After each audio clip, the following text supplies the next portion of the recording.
Good morning. Good morning. Could you tell us your name? Trust Mupindiko. Trust? Mupindiko. Mupindiko. And the piece in question, could you tell us about it? What is it? It's a guinea fowl. Yes. Yeah. And why do you sculpt such type of art? To show the people how can we make the guinea fowl. Okay. Yeah. You want to show people how a guinea fowl looks like. What Yes. can you tell me about it? Thanks very much. It's a seashell. A seashell. Seashell, yeah. Yes. What about the seashell? To show the people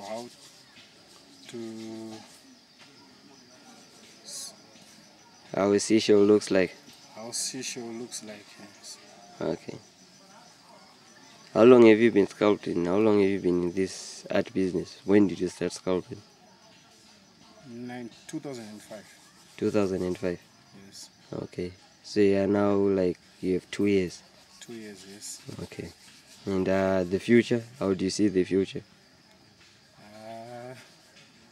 It looks good. It's good or not good? Good. Okay. Yeah. Thank you very much. Okay.